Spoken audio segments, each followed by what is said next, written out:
Hello, everyone, and welcome to DC Talk. We're here to talk about Superman, but is it a Superman or not? Find out after the introduction.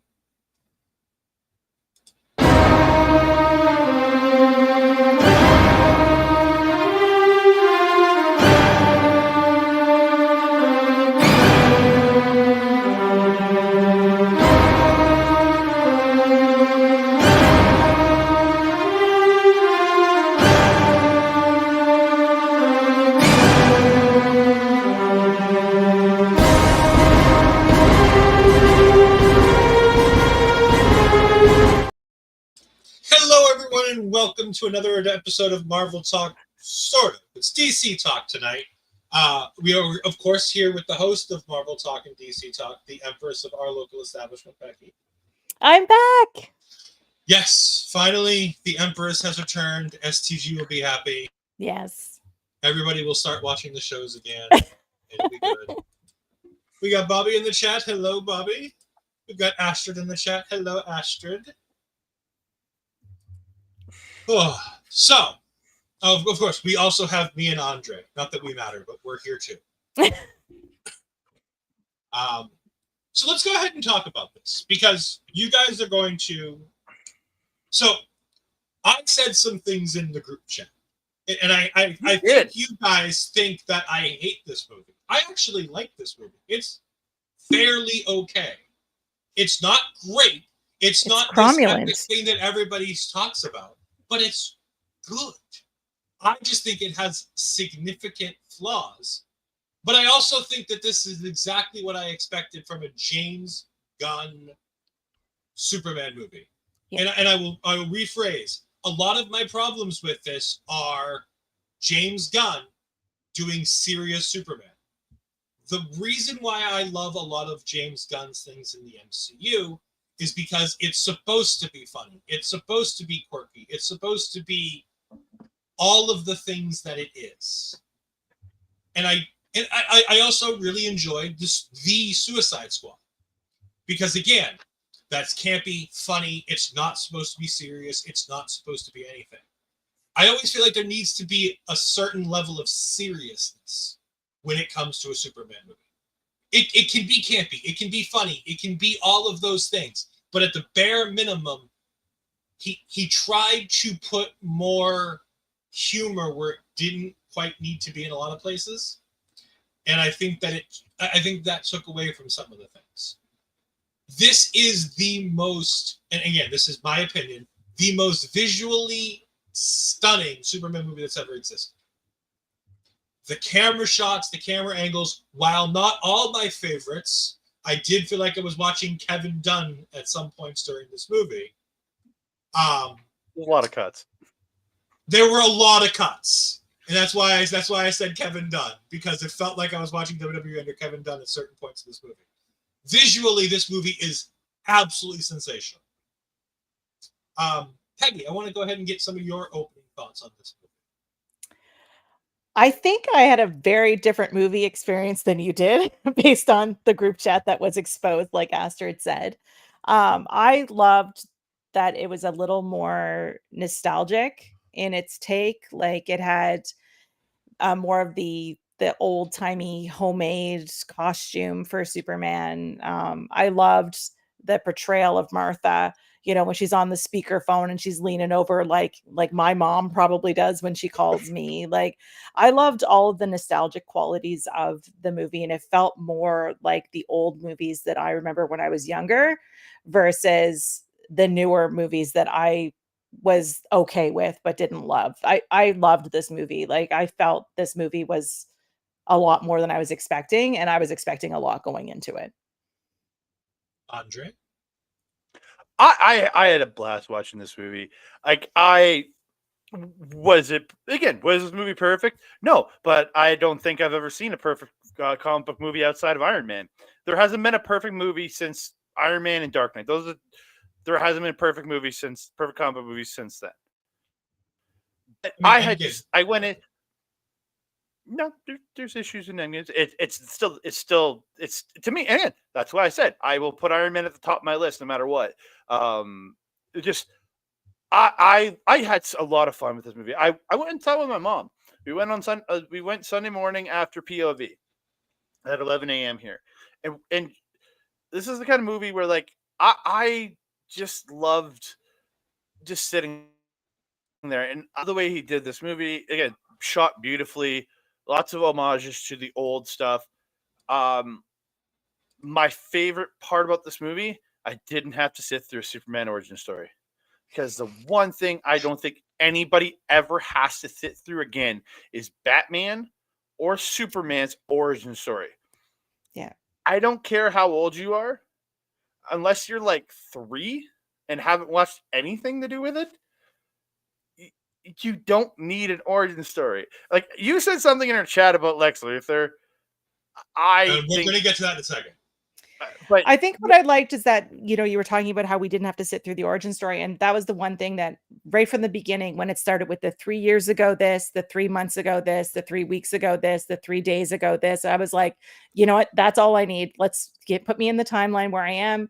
We already know he's working at the Daily Planet. We already know he's with Lois. Lois knows who's Superman. Like, I don't need all the backstory. Now I know where I am in the story. And I thought that was the perfect way to kick this off. It was about 2 hours and it just jumped right into the current Superman story. No backstory needed. All right. So Yep. I agree. I did not need an origin story. However, I feel like some of the payoffs that this movie did, that people, that especially, and again, we're going to go back to the group chat. You guys kept saying all the feels. I didn't get those same feels because I didn't get the same emotional investment from a lot of these things, because the movie doesn't give us those things. The reason why Guardian gets all the feels at the end of Guardians 3 is because we lived through these characters for so long. And even in Guardians 1, we get some of that emotional payoff. But I feel like in this one, Lois and Clark at the end of the movie doesn't feel like the emotional payoff that it is. You know, they get this big emotional kiss in the store hidden, and Perry Mason goes, well, how long's that been going on? Like, and then I'll say I disagree with that. I feel like they built perfectly throughout this movie. With you see the conflict during the interview, and them getting rocky in points. It shows the rockiness of the relationship, and then them coming together at the end. I thought it built beautifully to that finish. I was like, yes, this is exactly what I wanted to see in this. It gave me exactly what I want. Again, that's how I feel. Again, you don't think it worked, it didn't, and I thought it did. I thought they told a great story with the relationship in this movie. I cried multiple times during this movie. That's all I'm gonna say. This movie just hit me right in the guts. Peggy cried during the newest Captain To America be fair, movie, I too. cry over everything. Like, I cry at Christmas commercials. Like, I mean, I cry over everything. Let's be real. But still, like, I don't cry over superhero movies most of the time. And this wasn't like oh my God, he's got this gear or whatever. This was like pure like joy crying at moments. It was, like I said, I love this. Go ahead and make I fun do of me, have. Andre. I was going to say I have to answer a question in the thing. yeah, we're here. gonna get to him. Yeah. We're gonna get to Eric's question. We'll get to Eric's question in a minute. I wanted to address Bobby's thing because this was the first thing I addressed in my issues with this movie. He was incredible. Bobby says Luthor was my favorite part by far. Me too. Yeah. Lex Luthor is the most generic villain in a superhero movie I have ever seen. That's second best Luthor to ever be on screen, and I put him over Hackman because my best Luthor is Michael Rosenbaum from Smallville. Well, everybody's best. There's an attachment, but dude, this is. I'll say this: the 70s and 80s Superman was the perfect Lex Luthor for the time, because of how Lex Luthor was written in the golden age of superheroes. This was exactly this is the exact Lex Luthor that is written on the comic book page today. He did it. I think he did it perfectly. I thought we all know Lex Luthor hates Superman. It's just, that's a standard role. We didn't need the origin. We don't need the origin of Lex. I know we know he hates Superman, but to get to the point we get to at the end of the movie, I need a reason. From a movie standpoint of a script, I need a reason why he hates Superman so much. I get Superman's been here for 3 years, but we have the scene in LexCorp where Lex basically pretends like nothing's wrong and that nothing bothers him. And then we get the scene at the very end. And it's an incredible scene. And Nicholas Hoult is an incredible actor. And that whole third act Lex Luthor monologue sort of thing is one of the best things I've ever seen in a movie. But it's so generic because I don't feel the reasons why he feels that. And I just felt like it was a generic bad guy yelling, screaming, and ranting and raving. And it didn't feel like Lex Luthor to me. The entire backstory of Lex Luthor is, again, same as the X-Men was always about racism and everything. This is about hating a current climate we've here of people hating people not from here. That's what Lex Luthor was, and that's what but again, that's what Lex Luthor has always been. He always has hated Superman because he's jealous of him. He's jealous of Superman and what he can do. But again, the problem you say is the fact that we didn't have an origin story. If we would have had an origin story for this movie, that would have told it. But they did away with the origin story, which means they did away with establishing the Luthor connection. But we all know Luthor hates Superman because he's jealous that he can't be as powerful as him. We all know that. But it's the established lore for decades. Yes, and I agree, and I'm fine with that. But if you're going to get rid of the established things because we all know them, you still have to do the legwork during the movie to make sure that it goes across to the audience. I thought it did. I thought they told the story perfectly well. It all clicked for me. Like I never wondered Lex Luthor. My mom understood why Lex Luthor hated him, and she doesn't. Point to me the one scene in this movie before the third act where we learn why Lex Luthor hates Superman. Again, what's the one scene in this movie that gets that? But established backstory doesn't mean anything when you're doing a brand new story. You're telling a brand new cinematic universe. That means there's nothing makes sense for why Superman's doing what he's doing. Then is what you're saying. It makes no reason. Because the exact same reason you don't agree with Lex Luthor is means you shouldn't like anything to do with Superman. Then because they didn't tell an origin story for Superman, which is. But they gave us reasons throughout the movie why Superman is doing the things he's doing. That's the one thing this movie did really well. And Lex's tantrums, getting mad about Superman being being powerful and legitimately saying the powers of a god and things like that, and getting mad about it, is exactly the backstory. It's exactly the story. He hates that Superman has the power, and they told it from the beginning about him getting mad about the power. That's what it is. That's what his basis for. I felt vastly differently. We're going to agree to disagree. That's obviously because Peggy, let's talk about some more good stuff because there's so much more good things to talk about with this. I want you to go ahead and start. We had Eric ask this earlier. Mm-hmm. Is Crypto the new Groot? No. I'm happy that they had a cute dog. I mean, why wouldn't I want a cute dog in the movie? I am not in any hurry to add pictures or stuffed animals of Crypto to my wall of fame.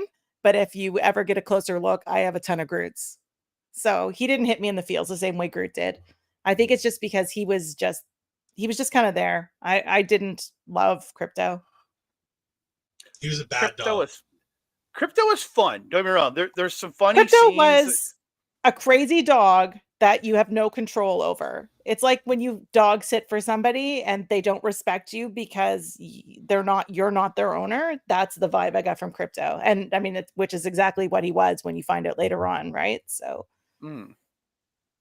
Like there's some fun stuff in that Crypto does. Don't get me wrong. I look at the character going, okay, cool. What's next? Like, give me something. Okay, let's go. Again, I think the biggest difference between Groot and Crypto is Groot. Well, Crypto was in that same kind of role in a sense. Groot, in his 3 words, how he communicated with Rocket and the conversations he had with Rocket while only saying 3 words let you connect to the character far more than you could connect to this dog. Exactly, Bobby. This is That's what- exactly what I was about to say, is that I felt more compassion for the robots in the Yes. thing than the dog. Mhm. And then Hulk's Love comment about Crypto bringing women to the theaters, I'm just like, I literally did not like Crypto, so I'm not sure what that says about me. No, but I think that there is a generic. I think as a generic statement, I think Yeah. that does have Yeah. some play. I think some women will see Crypto the dog and be like, "Ooh, I want to go see the puppy." And I think Crypto does have that component. Like every movie needs a marketable character. And Crypto, for a lot of people, this is the first time we've really seen Crypto. I don't recall ever really seeing Crypto in another movie. Now, maybe I'm wrong, The Super Pets movie. but The Super you Pets know, movie, but that's about it.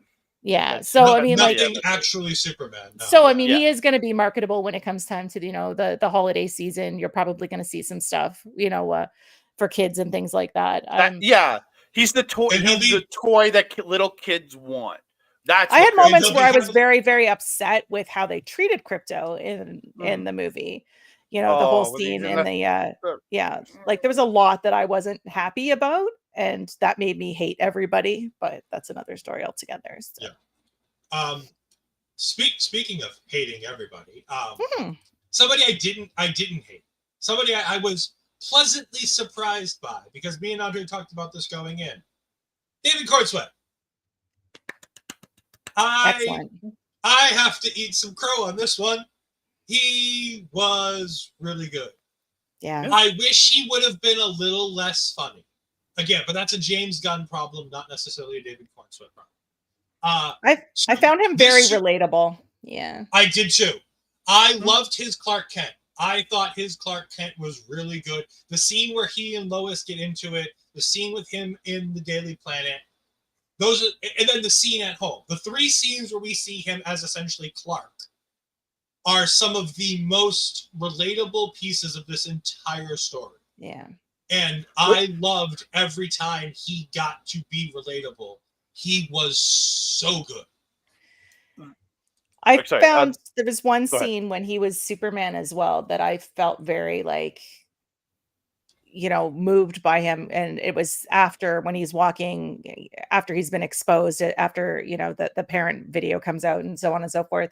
And he's walking and basically everybody has turned on him. And it's that slow motion, that really close in scene. And, you can tell that he's really upset about the fact that he didn't realize what was going on. And basically everything that he wants to do is now kind of not important. And I was very moved by that whole scene.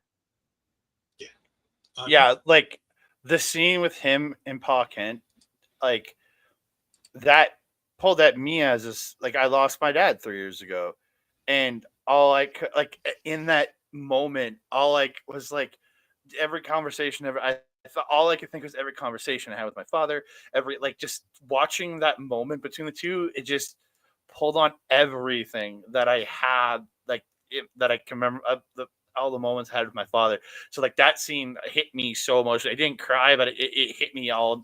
That's where the feels just really punched me in the chest.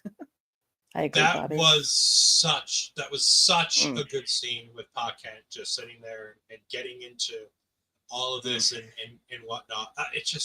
And like I said, I thought his Superman was really good too. I thought it was a really interesting Superman. I was worried by everything we saw that it was just going to be almost like a Michael Bay kind of Superman. Like he was just going to be doing the cool glamour shots and all the flying, and there wasn't going to be any substance to the Superman character.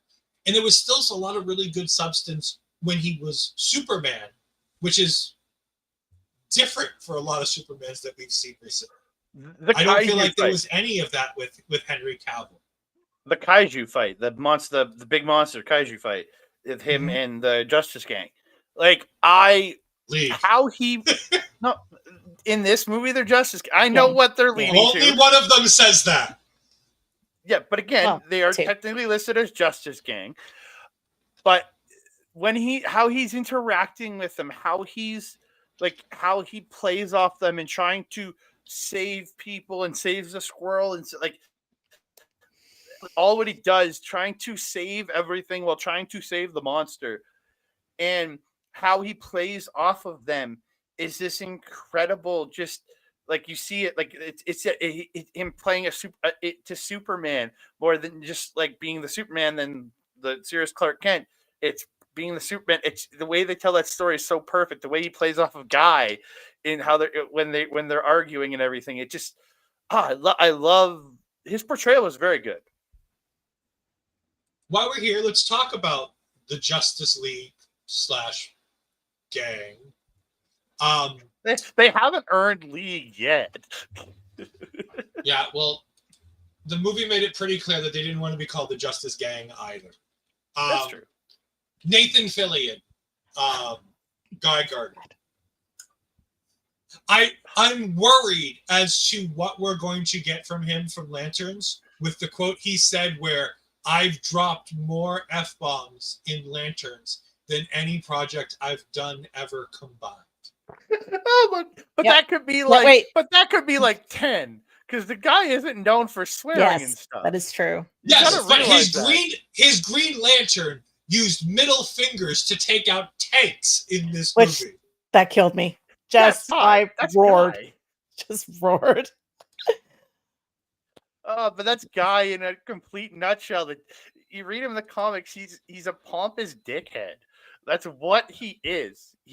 He's like the least deserving Green Lantern I've ever seen. Maybe after Kyle Rayner, like fuck that guy. But it's funny, dude. The hair is its own character. Like that's yeah. And I was so happy to see Hawkgirl. I love Hawkgirl. So I was really excited to see Hawkgirl. Go ahead and talk a little bit more about Isabella Merced, I believe. Isn't that right? No. You know what? I don't know. Sorry, I'm looking at a cast list and I'm like, I think it's Isabella. Yeah, there was a lot of people that were really familiar too, and I was just like, I know them from somewhere, but I don't know where. I just loved seeing Hawkgirl on the screen. I thought she was great. I thought she was no nonsense, badass, and she's so tiny, and it just, I love her. Yeah, I loved this. Oh, sorry. Go ahead. Go ahead. I was gonna say I loved her. She was so interesting in the Lantern, the Justice League like headquarters thing that the lounge or whatever. Yeah, the Lord Tower that they're sitting in. I loved her playing off of everything that's going on in that scene with Rachel Brosnahan, with Nathan Fillion, with Edie. I thought there was so much good stuff going on. And I felt like she was such a good character for giving us the beats we needed to get through this. Like Lois in that scene is the audience asking the questions the audience needs answers to. And Guy Gardner's giving us nothing but smart-ass responses. Mr. Terrific is just too busy doing his own thing. And then you've got I'm not familiar with Mr. Terrific. Like I am only because of the Arrowverse. The Arrowverse. Only because of the Arrowverse. Yeah, that's the only reason I know it. Yeah, he is sensational. We're going to talk significantly about him in a few minutes. But you had some thoughts on Kendra Saunders' Hawkgirl, Andre. Yeah, again, she was like of the three Justice League gang characters, she kind of got the least of them all because again, Nathan Fillion's Guy Gardner kind of steals a lot of stuff in how he is, and Mr. Terrific was a very pivotal part of this whole movie throughout. Like he really, in that second and third act, he really plays big parts in there. I just thought the attitude she has, how she plays off, like her reactions to Lois when she's asking her to help her and she just keeps turning the paper and just kind of like brushing her off, I thought was just so good. But then you see her turn later and coming back and just ready to kick some ass. I thought for what she had this movie, she did a great job. And I hope we see her in something more stuff going forward. She felt like a very reluctant superhero. Yeah. Like she's there because she can, but not because she has to be. And I'm curious how much of the Kendra Saunders Hawk Girl, Hawkman, the ties that bind kind of story that we saw in the Arrowverse, that is a significant portion of their story in the comics as well, that we're going to get. Let's get over some of these comics. This is how James Gunn is the comic reader, because I heard Big Blue, only comic book readers know about that. Yep. Mm-hmm. I missed the third guy in the gang's name, the one that did the right thing to save Superman. Yes, that would be Mr. Terrific. My favorite fucking character in this entire movie. Whoa, you can't cover up the host. It's only briefly. I'm going to get rid of it. It's not going to stay there permanently. It's Mr. Terrific. It's okay. It is. I thought, I knew I was going to like him, because I liked him as Darwin. I liked him as Laurent. I liked him in a lot of different things. So I knew I was probably going to like him.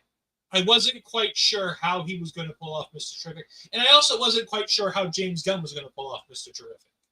Because we saw in the DC, in the Arrowverse, it's not so cut and dry on how to pull off this character. Because he's super powerful, but also kind of super stupid. Not he himself, but like the character. Like, he has this great technical mind and he can create all these things. But at the end of the day, he always feels like how does he hold his own all the time in the fights? I thought they did a really good job of bringing that in by using his tech to be the way he had the fights. I thought by not having him really be a physical threat physically, I thought that was a lot better way to do this. I thought he was funny. I thought he was serious. I thought he was fantastic. Or maybe I should say he was terrific. I don't know him very much. Is he always very dry in his delivery? Like, is that the character? Because he came across as a giant tech nerd. Let's just call it what it is, right? So, like, his delivery with Lois, that whole scene at the camp was brilliant. But he's always very like, just let me do my thing and stay out of my way. And I didn't know if that's what he was normally like, because I'm not familiar with the character. If we get the rumored show, I think you'll see more expressiveness. It was a rumor that Terrific is getting his own show. But because in the Arrowverse, the character was kind of quirky, but in like he was a nervous nerd kind of way, and then evolved into the superhero persona. But like, kind of he was also very charismatic. The actor who played him in the Arrowverse had a really charismatic energy that you noticed the quirkiness. You didn't really notice how this Terrific came off. This Terrific came off as a bit of an asshole, but also a guy with a heart who knows right and wrong, but who's very nerdy and about doing his thing. Who killed the kaiju? He killed it. He killed the kaiju. Yes, but he also, remember, you gotta feel bad for this guy because he lost a lot of T orbs to Crypto here, because Crypto kept eating his T orbs. But Mr. Terrific the man is a scientist. If you go by everything in the comics, the man is a scientist. This man wouldn't kill the kaiju. He would incapacitate the kaiju and then study it. He would never kill the kaiju. If you go by the comic version of it, he would never kill the kaiju. But I thought he was he was tremendous. Like, the way he portrays it. And again, you can see there's a charm in there, but he kind of played it such a way, like, if we get the show, you'll see more of the charm and that kind of come out. If we do get the TV show, I think you'll see the expansion on that. But he plays the superhero kind of the way he was written for the most part, in more of a serious, scientific kind of way, kind of a jerk, but not a bad guy kind of jerk. You know what I mean? We'll do the right thing. Yeah. Yeah. We're going to go back to a comment that Eric had, because I disagree with this one a little bit, but. No, you're. Right. Eric's right. So look, I will preface this with, this is a 50-50 statement. I think the character of Jimmy Olsen was poorly portrayed in this movie. However, I liked the way the actor who played Jimmy Olsen played the character that was written. Because Jimmy Olsen isn't supposed to be a ladies' man. He's not supposed to be this charismatic force. Okay. He's supposed to be a bit of a nerdy camera guy. Yes, he gets girls. Yes, but he's not. He should not be at the level of dating people like Eve Tessmacher, who's dating people like Lex Luthor. There should be a hierarchy of the type of girls that he can get, and Eve Tessmacher is not that level of girl that Jimmy Olsen can pull. Jimmy Olsen is a camera guy. He's not that suave. He's not that charismatic. Go ahead, Peggy. Go ahead, roast me. Andre's like, I know what she's about to say. First of all, he's not a ladies' man. She's the Lulu, right? Well, yes, I mean, so like he's not a ladies' man. But there's also something to be said about sometimes we go after the strangest people that do not make sense. And that's all I'm going to say about that, because that's exactly what we saw in the movie. Supergirl TV show. James Olsen. Not a nerd. That is the best portrayal of that character. I am sorry. All right, It shows that Jimmy does not need to be a nerd. And the other thing is, I love Scarlett Johansson, who played Jimmy, because I love the show Righteous Gemstones, which he is on, and this dude is absolute perfection. But I enjoyed him. I thought pretty much if it's not Lois, Lex, Superman, like all the Daily Planet people, I feel got very short change. Jimmy got the most of them, like not including Lois. All of them got very short change, like all the days. Okay. I know. I was like, but actually, But no, you know what? I would like like to have seen more Jimmy, though. Like, I agree that he didn't have a big enough role for what he usually is, or at least from what I'm used to seeing him as. You're used to seeing him more as a sidekick, and this way, but he was even less than the other girl that was in the office, who I don't know her name, and I apologize to. Yeah, so like he was even lower on the totem pole than her when it came to screen time. At least it felt like it. I would have liked to have seen a little more Jimmy. I think there were two very large reasons why he would have less screen time than she did. Let's put it that way. Yes, I didn't want to say it because, you know.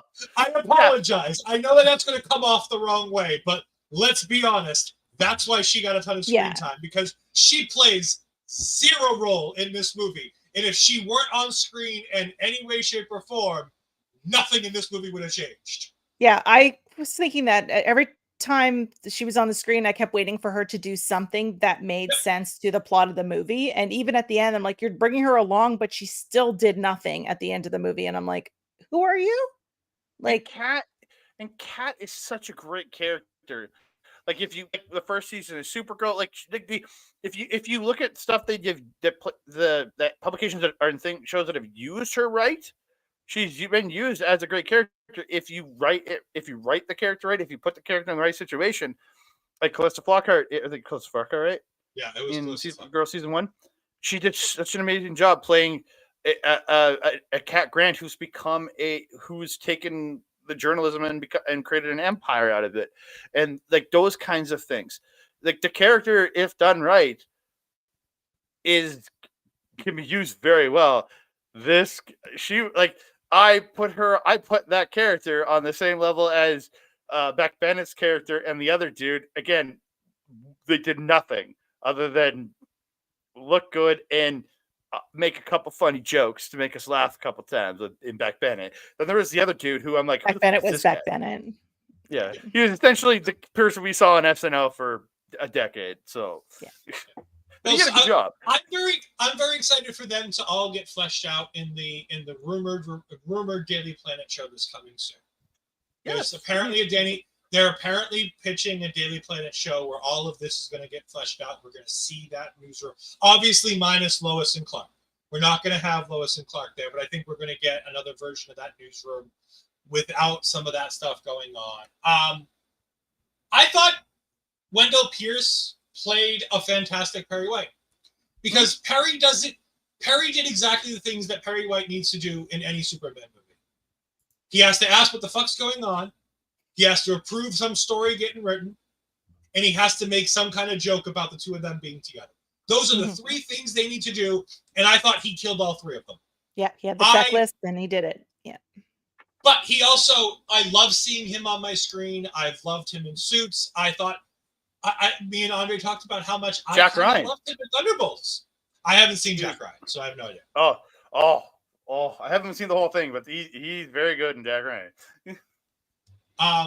Yeah, no, I thought a lot of this cast did a really good job. Like I said, I didn't love the script and I didn't love the James Gunn-ness of this movie, but I was entertained for the entire 2 hours I was in this theater.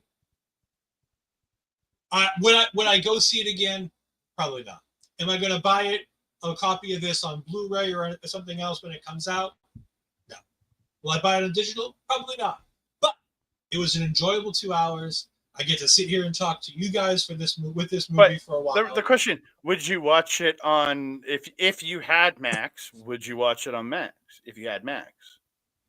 Would you? I wouldn't seek it out. I would rather watch old Last Week Tonights than watch this. I would rather go to the Snyderverse than watch this again. No. I know. Number one, the Snyder Cut's amazing, but no. I never watched Snyder Cut. That thing's way too far fucking better long. Superman movie. This is a far better Superman movie than Man of Steel was, in my personal opinion. I agree, but I would much rather watch Man of Steel. As a worse movie, I'd much rather watch it. I agree. It's a very good popcorn movie, Joe. Hulk, it's a very good popcorn movie. I really enjoyed that. Did anybody else want to create a prison for all the people that wronged you? Because I was like taking notes. Like, so how do we create this transitional portal to create our own pocket universe? I'm not gonna let either of you do it because I'm gonna be the first motherfucker thrown in this shit. I wouldn't takes over the personally. No, but Peggy, like, this is kind of great. I kind of want this. Peggy might throw me in there. That's the scary part. I mean, she'll probably have the both of us in there and start hosting the show with somebody else. Probably Astrid. In all seriousness, though, like I thought the whole thing with having the prison or whatever it was a great little story plot because all the people that want to keep their political prisoners off the radar, and then you had to have the ex-girlfriends and stuff, and I thought that was kind of hysterical. the monkeys, yes, all on Twitter and everything, writing bad things. The monkey bots. And that great. You know exactly what that is. That is a shot at everybody who review bombs movies before they come out and all that. That's just a shot at the people who are currently going out yelling this movie's woke and all this other shit. It's a shot at those people, and y'all can go. And like I said, I want to reiterate, I agree with none of that. I have my own issues with this movie, but again, I find issues with the flawed points of this movie from a theatrical point of view. Not from, because I love the idea that we have a woke movie about an immigrant situation in the current climate with a billionaire who's going to eventually become president, who's trying to take over countries randomly with other ways. Like, that's scarily familiar to things that I hear about on a fucking daily basis. And the monkey bots, I thought, was a little bit more, wasn't necessarily directed at the people that are going after this movie. It was more just, you spend any time on any social media, it's just like hate. You know that it's engagement farming, and it comes from somewhere, and that a lot of these are bots. And now I'm like, as soon as I saw them, I'm like, this makes all the sense in the world. Like this, the world is run by monkey bots. It's clearly all the things. It did result with one of the thing I liked with Crypto the most after everybody's released from that dimension, with Crypto playing with the monkeys at the end. I really did like that for Crypto. I really like Crypto playing with the monkeys. So I didn't see anything about Kaylee Cuoco in this movie. I didn't either. She did not. She was not playing the girlfriend. No, that was who played Eve Taskmacher? Oh, not Eve, the one that was in prison before Eve. Yeah, no, that wasn't Kaylee Cuoco either, though. The girl in the pink dress or whatever. The blue dress in the prison. Blue dress. Yeah. That's I can't remember, but yeah. Yeah. Let's go ahead and talk about some of the cameos in this. Okay, hold on. Then we'll There's get to the somebody villain we side. didn't talk about, Rachel Brosnahan. Let's talk about like Lois Oh, Lane. We I mean, didn't go over Lois Lane. See, skipping the women. no, well, I mean, we're going to get back to Straight to jail. the engineer. I know. I'm going right to that prison as soon as Peggy figures out how to make it. All right, Andre, talk about Lois. I thought she did a really good job. Like she played it well. It for me, everything came down to that apartment interview scene. Like the way, like she cares about this man. She loves she loves this man, but she pulled 0 punches. She went after 100% Joe, but she went after him completely, and the pauses and the things. But she's like, no, I'm going. She's like, I don't give a shit what our relationship is. I'm going to ask the tough question, and that was exactly who Lois Lane is. She is not going to back. She's not going to back down to Superman just because of their relationship.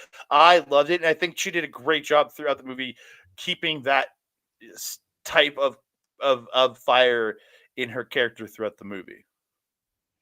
Are you familiar with her from some of her other stuff? No. Okay, so she's Marvelous Mrs. Maisel. Never seen it. And it's one of my favorite shows. And as much as I love her Lois Lane was basically the same character. And I had a very hard time separating the two because she talked the same way, very fast, very pointed, and for me, I was just like, I felt like she could have done more with the character because that character I've already seen from her. And that's only because I have preconceived notions of who she is as an actress, more so than the character in the movie. I thought she was a fine Lois Lane. I don't think she's the greatest Lois Lane. I don't think she's the worst Lois Lane. I prefer the animated version of Lois Lane. I also prefer my Lois Lane to not know that Superman and Clark Kent are the same person. Erica Durant. I know. Erica Durant is fantastic. Oh, Erica Durant. But no, I prefer my Lois to not know the truth, or at least to figure it out much later. Like, I don't need an origin story, but I also there's some magic in the Lois Lane Clark Kent relationship with her not knowing, and the way that changes with every time she sees Superman. There's something special and magical in that triangle relationship between the three. Even though it's a relationship between two people, the fact that she doesn't know creates this triangle that I always find really interesting and really enjoyable. And I didn't love the fact that from the outset she knows. If she found out at the end somehow, I'd have been okay with it. But her knowing the whole time just kind of threw me off. I didn't love it. But I think it's because we have such a big timeline from the beginning, jumping through, because it's basically like 3 years since this and that, and so I'm like, so she's known for a while, I'm guessing, based on the timeline. Yeah, similar. And again, I get it. Like, for me, like, why Erica Durant is my favorite Lois is because of the story that was told in Smallville of her like meeting him, just thinking of him as a goofy farm boy, and then eventually kind of and her kind of falling in love with the goofy farm boy, and then finding out that the goofy farm boy is far more than a goofy farm boy. That's why I love that version so much. And I understand what you mean. I get that 100%. I still think she did a great job because, again, I haven't seen her really anything before, but like I get what you mean. There was that little piece missing. I was hoping when they had when they were in Daily Planet right off the hop, when they were having their argument stuff, I was hoping, like, please let that, and then the reveal that they're in a relationship. I'm like, boo. I think we got more of the relationship sort of developing when you see her at the farmhouse with Superman's parents, right? So you get to see a little more of that development there. And I liked that. If we weren't going to get the reveal to Lois, then we got the reveal of Lois to the parents, basically, because it seems like that's the first time they were meeting. So I thought that was an interesting part in their conversation as well. Well, again, I think that they had said they'd only been dating for like 3 months or something Yeah. like that at that point. So there's a chance she could have met him, but again, Well, probably I think not. they didn't know her name, so I'm Yeah, gonna they guess didn't they know who she didn't. Yeah. was. So Yeah. no, but I'm saying in a 3 month span, there's a chance you could meet somebody's family, but there's also a chance you may not have met somebody's family Yeah. in 3 months. There's just always that maybe in that time. Yeah. All right, we've got the villains of the movie, with the exception of Lex Luthor. We have Ultraman and the Engineer. Another problem I have with this movie is that we blew our load with the Ultraman in the first movie. Yeah, Like, but we can also get another Ultraman being sent through, and maybe the black hole changes him, and he can become the Ultraman, alternate universe Ultraman we've always known. It's very possible. You have Lex. You don't really need another villain. Like, obviously you need somebody to fight, but isn't that what Maria Faria's character, the Engineer, is supposed to be? Like, why do we need both the Engineer and Ultraman? I get what you mean.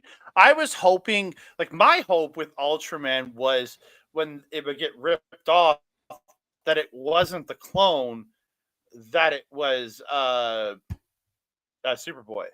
That's what I was hoping for. You know what I mean? I was hoping for Superboy, the reveal of Superboy here, not the Bizarro, not Ultraman. I was hoping for Superboy in the reveal because remember, Lex had said the cell he got the DNA, but it was imperfect, and we all know when he got Superman's DNA, when he cloned him, when he finally melted it with his own DNA, is what created Superboy. We know, so that's what I was hoping for when he said with what he said about it. I was hoping for the reveal of Superboy, not the exact same person. Eric talks about how I definitely, was, when I saw him, I was like, you couldn't have picked a more Henry Cavill Superman if you tried. By the way, that was David Cornsweet. Just so we can talk about that. That's David Cornsweet playing both characters. But the emo Henry Cavill Superman hair and shit. Yeah. But I know it's just the way stylized. You know what it reminded me of? And again, this is going to go probably more to Andre because Arrowverse, The Flash. It reminded me of the Flashes. You know when we get those we get those future Flashes where it's like all emo Grant Gustin. Oh, dark. That's the exact vibe I got when they revealed him. I'm like, oh, like the Savitar, the Savitar one that's essentially Savitar. Yeah, Savitar. Oh my god, emo Gustin. Barry. Yeah, emo Barry. Yeah. And I saw the long hair and immediately thought of Hayden Christensen because he looked like the Anakin. Because I was like, is that? I'm like, no, that's Superman. Yeah, no. That's fine. Yeah, I was hoping for a younger actor that might I was hoping for the Superboy reveal there. I really was, but what did you think about the 25,000 programmed fighting moves of Ultraman? Okay, so you're into that. I'm the gamer nerd though, right? Okay, so that is true.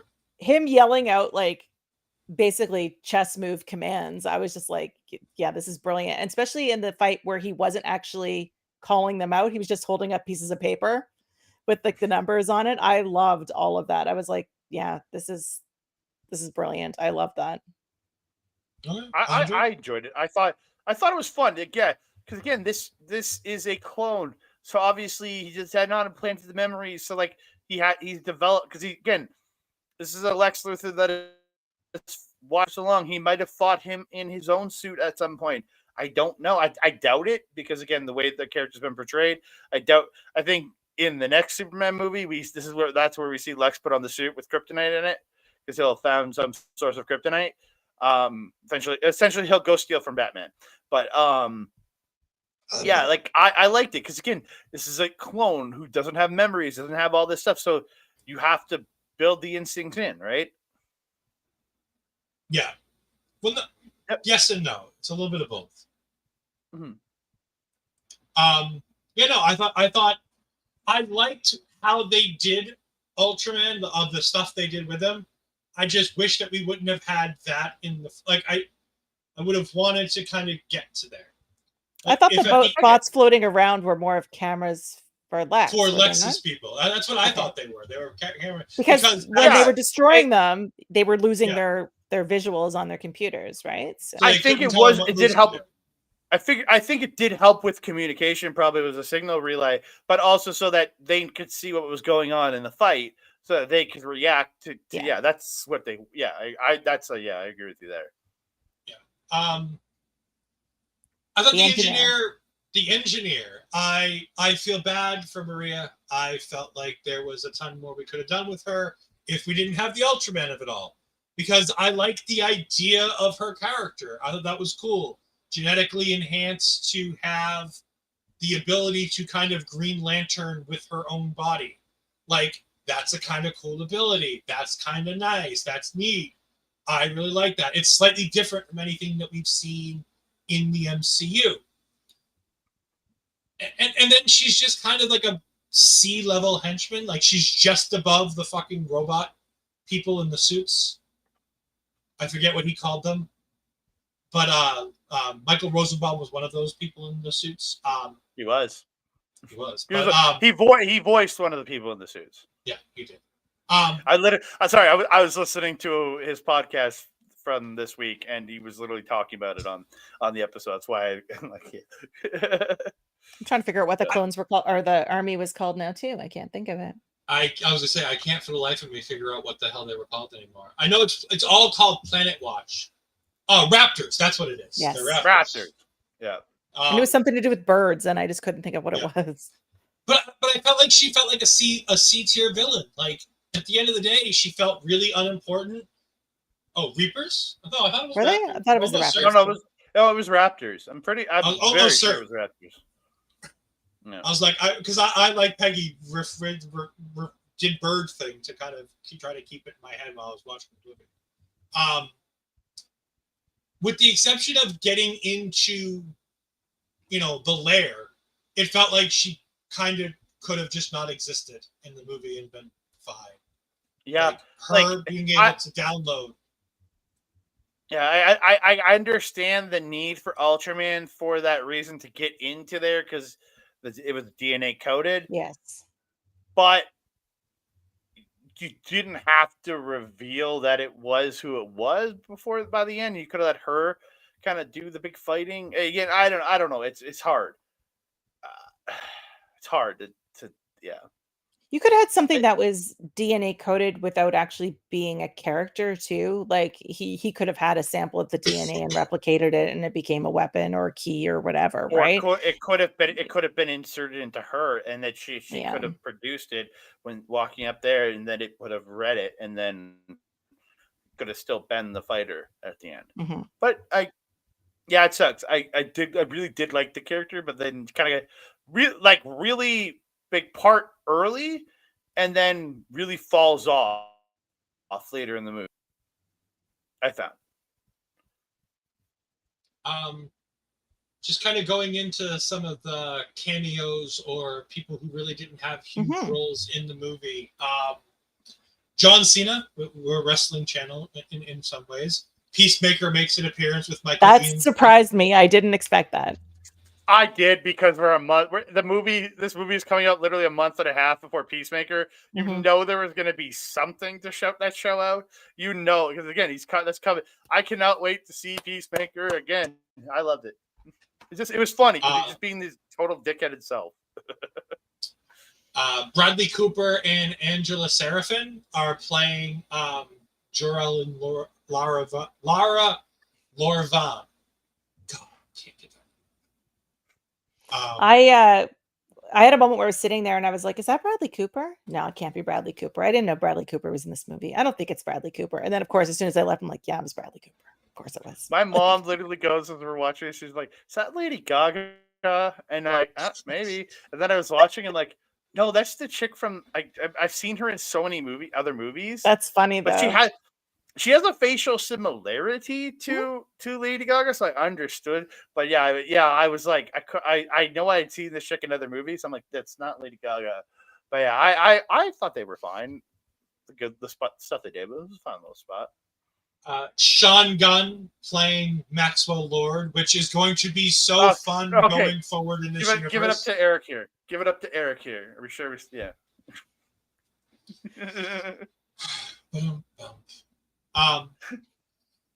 Yeah, no, I love. One of the things I love most about James Gunn is that all of his friends always get cameos and stuff in his movies. And Sean Gunn, his brother, is obviously no exception. I'm very So is he excited. going to be Max Lord going forward then? I would imagine. If you introduce him here, I imagine he plays Max Lord the entire way. So that means he gets Sean Gunn in whatever comes from Wonder Woman, I'm guessing, because Max Lord is more of a Wonder Woman villain than Superman. Well, the Justice League too, because they're financed by Maxwell Lord and the Lord Foundation. So yeah, so we're gonna see that turn. And I did see today that they fast-tracked Wonder Woman as well. I hope it's better than Wonder Woman 84. I mean, as long as they don't recast Gal Gadot again, we'll be fine. Oh, you're hoping they don't? You want her to stay on? No, I'm hoping. No, you want a new one. I'm hoping they don't cast Gal Gadot again. I'm sorry. Oh, I thought you said. I heard you say I don't hope they don't. No, I said what you heard, and then I realized that I said it wrong. I wanted to correct. Just gotta interpret Edisms. Yeah, she just gotta interpret me the way it's supposed to. I liked her in the first movie. I didn't like her in the second movie, but that's me. The second movie just wasn't good. Yeah. Millie Alcott, somebody I really enjoyed, and somebody I can't wait to see in Supergirl in 2026. I thought she was fantastic as drunk Kara Zor-El. Did you know that Supergirl was in this movie before you went to see it? No. Yes. I didn't. I knew that she had been on set for the filming of the movie. So I did not know she was in the movie, like the character or Millie. However, I was watching the news and I saw a review of the movie and someone mentioned Supergirl and I was like, oh, and this was like an hour before I went to see the movie. So I was like, oh, okay, I guess Supergirl's in the movie. So I kept waiting and waiting, not realizing it would be the very, very end. So, but yeah, so to me, it was like a surprise to find out she was in it. I didn't know who was playing her and I love her. I love her. I don't know if I've ever seen her, but again, this is another one I don't think House of the Dragon. Have you seen House of Dragon? I was gonna say House of the Dragon. I watched a total of 4 episodes of Game of Thrones, and I went, I'm never watching any of this shit again. Okay. And then I mean, that's never watched probably what she's most famous for most people. Okay. And I love the fact that her movie this scene is literally almost the opening pages of the comic book that they're basing her movie on, which is Woman of Tomorrow. Yeah. Because where she's been depressed and she's been going drinking on other planets with red suns. My question though, when she gets onto a planet with a red sun, how the hell does she get off of the planet? That's my question, because she wouldn't have powers under the red sun. So how does she fly away to get off the planet? Does she have a ship? She might. She has to have a ship, right? Because how the hell do you get off a planet with a red sun if you don't have a ship? Andre, this is a superhero movie. We don't have questions like this. It's like it just happens. I do. I ask these questions. I don't understand. Was House of the Dragon good? Really? I liked it. I guess it depends on how much you enjoyed Game of Thrones. Yes, that's also true. If you really like Game of Thrones, it's probably relatively good. If you didn't, is that the one with the dog, with 11th Doctor in it? Yes. Yeah. Okay. Yeah. Matt's in it. Yeah. Yeah. Okay. I don't remember his name. Alan Tudyk is in so good. Gary. As soon as he spoke, I was like, "Oh my god, that's Tudyk." Yeah. I listened. And I was like, "It sounds like Tudyk." Mm-hmm. Also, the other robots are also Michael Rooker, Pom Klementieff, and Jennifer Holland, the wife of James Gunn. Which makes sense that Rooker would be in it since, he's all buddy as well, right? So yeah, Right, It's he's basically been as long as James- you're. I was gonna say he's been in tons of James. James Gunn is Adam Sandler, but people love him. I love Adam He Sandler. just I'm can't. so excited. I love for Adam Happy Sandler Gilmore. too, but a lot of people don't. But Andre's I just- fine now. That's gonna be a great weekend for me. I get Fantastic Four on Thursday night, and I get Happy Gilmore on Friday. I'm happy with that weekend. Yeah, I have to get my it's a tickets very to big- Fantastic Four still.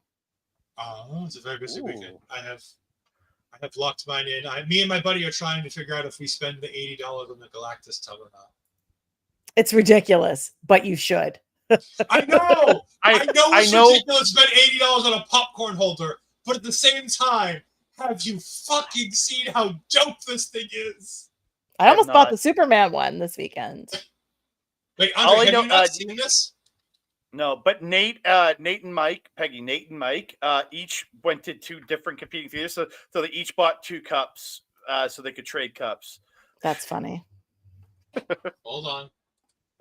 So they saw Mike give Nate the cup. The one with the Cineplex one with the the other cape Death was Knight. great. I loved that one. We only have Cineplex here. We don't have any other options. So Oh, Landmark's so much better. yeah, New buttons You here. you missed the bougie seats, don't you? I did very much so. These seats are small, and I'm not happy. Oh, Yeah. It's so crazy. It's And ridiculous. the eyes light up. It's an Yeah. LED I would. eyes. The eyes light up and everything. It's very really cool. expensive, though. It is indeed I wouldn't pay for it, $80. Is that American? Yes, Yes, this is American. So it's gonna be like 120 for us, Peggy. it's ridiculous. I'm not getting it. I don't love it that much. It's crazy, though. I really do. I really do. Yeah, that's a popcorn So- bucket. It's just ridiculous. Yeah, Eric, it's a popcorn bucket, dude. That's Some of these crazy. movies are getting just wild with their popcorn buckets. Oh, I was gonna Eric, say, am I I okay did- for you now? Because you said I Yeah. froze. Am I good now for you, brother? You didn't freeze on my screen. Oh, okay. Just wondering if you can still see me moving and talking. Well, yeah. But yeah, overall, last thoughts on this movie as a whole. We'll start with the host of the show, obviously. Yeah, we sort of skipped over it a little bit, but I loved the scene at the camp with Mr. Terrific protecting Lois and stuff. Like, I thought that was great. I thought the characters made me feel a lot of things. Like I said, Andre's gonna make fun of me because I cry at everything. But yes, Superman made me cry. And I loved the nostalgia factor of the movie. I thought it exceeded my expectations, which I said were high going into it. It felt more like the old school Superman that I grew up with. And yeah, I'm super happy and I can't wait to see it again. Andre. I had a great time with this. Like I didn't go in like pretty much everything I had seen about this movie. You had shown me on Marvel Talk, like when you showed me trailers. That's all I knew going into this movie. I had a blast watching it because again, I went in with trailer expectations. That was it, and I just went like, just give me a fun movie. The thing I said most in my head was, please don't be dark and depressing like the Snyderverse. And he didn't. And that's all I needed. It gave me seriousness. It gave me chuckles. It gave me feels. It gave me great people playing these characters. I had a great time. And I can't wait to see it again when it comes out on digital and streaming. Yeah. Because I have Crave here in Canada, which has all the HBO stuff. So, yeah. I thought it was broadly fine. Perfectly cromulent. Yeah, it was what it was, and it was. I'm glad I went to go see it at my Junkies, where I only had to pay $9 a ticket for it. No, I thought it was a good time. It was a good use of the 2 hours. Now get me to my Fantastic Four. Speaking of Fantastic Four, the trailers are starting to give away far. I'm too not much of this watching a movie. damn thing anymore. No, I've been avoiding it like crazy because apparently there was one that they released the other day that gave away something huge, and I'm trying to avoid it now. Yeah, I'm gonna I've stay stopped away watching from the it. Rockstars. Like I'm staying away from everything for the next weeks. I watched the new Rockstars 151. I started watching the 151 Easter egg breakdown of this movie. I was like, I got about 20 minutes in and then had to go do something, and I'm like, Jesus Christ! I think the whole thing was like an hour 18 minutes. I watched Yeah. 90% of it today. That's Yeah. all just the Easter eggs? Oh my goodness. Yeah, it's an hour and 18 minutes. You have Yeah. to send me the link. 150 Easter eggs. So Fantastic Four is next week, 101. correct? Yeah, Yeah. not this weekend, but next week. Yeah, Yeah. it'll come out on the 24th. So we don't have to avoid it for too much longer, at least. No, one more No. week. One more week, and then we'll be back probably the 27th, I would imagine, for everybody who's watching along. Either the 26th or the 27th. Between the three of us, we'll work out what time works best for all three of us, if we can, to go ahead and be here. We are looking into some past guests for future Marvel Talk episodes as well. They must be approved by me. That's all. We'll go through the list, don't you worry. But speaking of being approved by Peggy, we have a wonderful ticker here for Peggy. So go ahead and tell us all the wonderful things that you have going. Honestly, nothing. It sounds terrible, but I just moved and I still am not doing much in the way of anything. But you can find me at _Ophelia_Payne on most socials. Same picture on everything. So if you find me, it's me. And yeah, mostly doing some work with the Hive right now, and some game reviews going up there, and some watch alongs and fun things like that. And hopefully be getting back into it this week now that I finally have my gear set back up. All right. Well, we look forward to having you here in the future with us. Andre, I guess we get them too. So why don't you go ahead and tell the people where they can find you? It's not going along the bottom. Weird. Oh yeah, I just set it up. Forgot to create it as a ticker. You can find the X and Blue Sky at that Canada Guy, TikTok, Instagram, and Threads at that Canada Dude. You can find me over on Backbreaker Video, where I do my show, The Pop Spot, with my boy AWS. We review all the independent wrestling that we go to. There will not be another episode until August, because we're not going to another show until August. There's just nothing. Where you see Danhausen, very evil. No. We're going to LPW on the 1st. Danhausen's on the 22nd. Oh, on the 22nd. We got LPW on the 1st. We have RCW on the 8th, and then we're going to Danhausen on the 22nd. Yeah. I was gonna say, I saw Ophelia's post about Danhausen, so I assume that's what. So many. Danhausen, and I'm not even a huge fan of him, and I'm going to see him. And Peggy's probably even more mad at me because she's a bigger fan than I am. Straight to jail. Straight to jail. I see Adam. Can me and Ed at least be in like side by side cells so we can continue to argue? So we can argue into infinity. We didn't even talk about the jail scene with the father and son. Like, we didn't talk about the father. Oh, Element Man. Element Man, Rex Mason. I loved everything until they started doing the chase scene with the fucking ocean water thingy mabobber. Oh, I didn't. I thought that was the stupidest thing in the fucking world. When he's in the We're water, closing out, and I'm just like, wait a minute. But I've hated on this movie enough that I thought I could just try to avoid things that I didn't like. I didn't like you're talking about like when Superman's in the water going towards the. I didn't like that scene. I thought it just like, come on. I just liked him and the son, and then him agreeing that Justice Gang was a great name at the end. So yeah. When the that was funny. Guy died. That was sad. That was Andre brutal. Andre had not yet read the chat when he was like, "That's funny," and I'm like, "Oh, he has not read the chat." No, the Element Man saying the Justice. Yeah, we don't need any new members. I love the name Justice Gang. You're in. That was good. Yeah. Like I said, this movie has great moments, and like I said, there's so much to like about this movie. And I'm so happy for the DC fans who are finally getting movies that are enjoyable and that are good and that are hopefully going to be telling a great story. This is even me in my hater rage, certified hater mode that I'm in. I can see how good this is going to be for the comic book genre and for the comic book fans to be able to have something fantastic to look forward to. Like I said, and DC Talk will return in 2026. I'm sure it'll return before that because we've talked about going ahead and doing Peacemaker. Oh, yeah. So it'll return at the end of August. And then we're probably going to do Lanterns. When's that coming out? Next year. Yeah, so 2026. They just It's going to wrapped become production. superhero talk here soon, or Yeah, we'll just rename it. comic talk. No, we can't do comic talk because then people get mad that we don't fucking read comic books. Yeah, it is very clearly casually. movie based, because if we even slightly start thinking like we actually read comic books, we're going to get roasted, and we can't do that. I am a casual comic book reader. That's fair. Everything I know about the comics I get from oh god, what is his name? Hold on. I know his name is Rob, but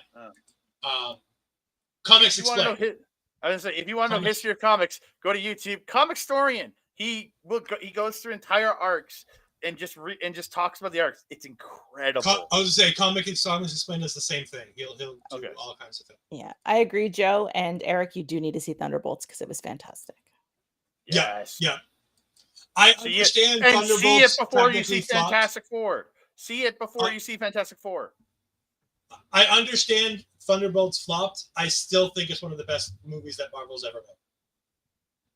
From a movie standpoint. From a movie standpoint. Not necessarily from an MCU movie, but like as the theatrical, like Martin Scorsese kind of film. I thought it was really well done in that kind of a thing. We're not playing any games today? No, because you guys showed it to me, so I've seen it. You've seen it. I kind of know. I know I have an idea of what the Rotten Tomatoes should be right now. I mean, it was in. I mean, I can pull it up. I know it was in the 90s last I checked. Yeah, I know it's in the 90s somewhere, and I think the critics are 80 somewhere. No, yeah. 83 for the critics, 93 and 93 for the fans. Yeah. So it's potentially in the same spot. We can do Box Office Mojo, Box Office Superman. This had a crazy budget, like $225. Yeah, it had a very small budget. I can go off guesstimation numbers right now. I have an idea where this movie might be at, but I'm not 100% sure. Go ahead. I know exactly where it's at. I think around, I want to say domestic 170 mil, and worldwide I want to say like 250. No, on both of them. Okay. Domestic is 125. Oh, okay. I thought it was higher. And worldwide is 220. Yeah. Okay. Yeah, I added money on. It's a massive opening for this movie, but it's not nearly in the realms of what you. Again, it's still the best superhero movie of the year. People are just so jaded over the superhero fatigue is real, right? Yes and no. I think DC has a chance to really up these numbers to massive points. Because I think this is a movie I think that's going to get better numbers the longer it goes. I think it's going to have one of those. I think weeks 2 and 3 will hold very well because it's going to get people weren't rushing to see it. Mm-hmm. And then I think there's a lot of people who are going to, like you guys talked about, wanting to see it again. And there's going to be a lot of people who were waiting to see how it came out before they go see it. So Nate, our friend Nate already saw it twice. So yeah. I just got suggested a video from another pod that said Superman or Superman Mid. And I was like, did our guy do a podcast about Andre Petty? No, I did not. I save my comics and movie stuff for Andre when it's superhero based. If it's not superhero based, like the John Cena Idris Elba movie that released Heads of State, you can catch me and Bobby's review of Heads of State right here on the Our Local Establishment YouTube channel.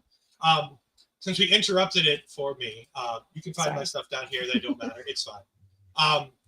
You can find all that crap down there. It doesn't matter. You can find me here tomorrow night talking chaotic wrestling with Bobby and Papa Smokes as we talk my latest foray into the independent wrestling world, as we talk the chaotic countdown from last Friday night.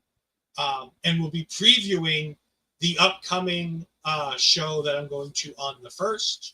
So all kinds of good stuff for chaotic wrestling going there. We're both going to be you can wrestling always on the 1st. Yeah. Yes, we will both be wrestling on the 1st. I will not be working it. I'm assuming you might or might not be, depending. No, I'm just going to watch. Oh, yeah, you're at LPW. No. They already have a ring announcer. I don't work there. They already have a ring announcer there. But no, you can catch all of my wrestling-based content every Tuesday as I talk all things NXT with the lovely Ashley Pizarro, the queen of our local establishment. She is fantastic. We love her. She is the booker extraordinaire. Although we still have a hard time getting her on the weekends. Money talks on those weekend shows. They're very expensive. But like was on the show the whole way, you can find all of our stuff at Only Podcasts. We have all kinds of great stuff. The Mother Talking Post Show, Point of View, Ring Respect Radio, Taking Over. We also have all kinds of random things that appear on the YouTube page as just Strong videos. Style Fans. I would say Strong Style Fashion, Noah Unleashed, Bobby's movie reviews, Bobby's music reviews. He does all kinds of stuff like that. All of those things can be found on the Our Local Establishment YouTube page. Thank you both again for joining me. I greatly appreciate it. It is always nice to have the host of our local of Marvel Talk here in the house. I'm sorry I didn't put your bug up there. I'm sorry I didn't put your bug in the corner. We'll make sure that I have it there for next time. I did create a brand new bug for the thumbnail for DC. So I did create a. I was like, I'll just use the Marvel one. I'm like, no, I'll recreate a brand new one for DC just for Peggy. And then I forgot to put one in the corner here. Oh well. Thank you all for joining us. We're going to leave you with the calendar for this week at our local establishment. We'll see you next time. Goodbye. Never gonna stop, never gonna change, never gonna do the things you say. I run my own way to get there. Fools are calling that I don't seem to care. In the air, no more crowd, just the opposite kind of few clouds. So tell me this time is coming. I'm sick of all your lies.